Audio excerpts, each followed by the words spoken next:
আমেরিকাকে সাগরের নিচে পাঠিয়ে দিতে চায় ইরান, আর এখন হরমুজ প্রণালী সম্পূর্ণ নিয়ন্ত্রণ করছে ইরান। ইরানের নতুন সর্বোচ্চ নেতা মোস্তফা আলী খামেনি সরাসরি ঘোষণা দিয়েছে এই অঞ্চলের ভবিষ্যৎ হবে আমেরিকা ছাড়া। আমেরিকার জায়গা শুধু সমুদ্রের তলদেশে। এটা শুধু হুমকি নয়, এটা এক নতুন যুদ্ধের সূচনা।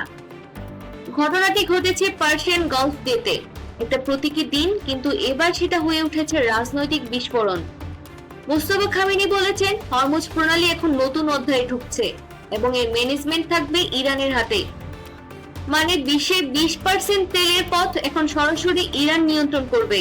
কিন্তু এখানেই শেষ নয়। তিনি আরো বলেছেন 90 মিলিয়ন ইরানি প্রস্তুত, সব ক্ষমতা ব্যবহার করতে হবে, এমনকি নিউক্লিয়ার আর মিসাইল শক্তিও।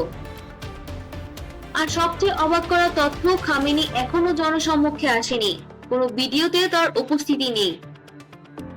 যুদ্ধের প্রথম দিনই তার বাবাকে হত্যা করা হয়েছিল।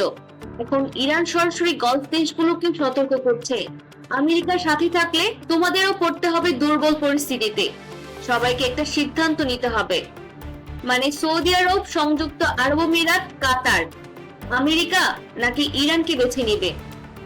আর যদি হরমুজ প্রণালী বন্ধ হয়ে যায়, তেলের মূল্যস্ফীতি বাড়বে, বিশ্ব অর্থনীতি কেঁপে উঠবে, মিডিল ইস্টের যুদ্ধ প্রায় নিশ্চিত হয়ে যাবে।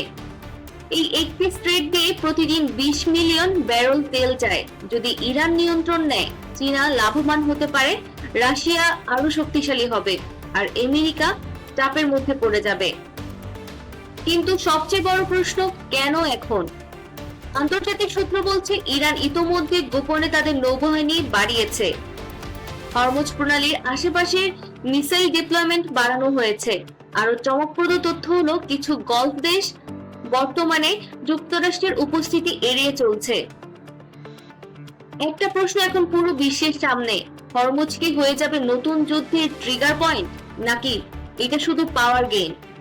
কিন্তু যদি একটা ভুল সিদ্ধান্ত হয়, তাহলে শুরু হতে পারে মিডিল ইস্টের সবচেয়ে বড় যুদ্ধ, আর তখন কেউই নিরাপদ থাকবে না।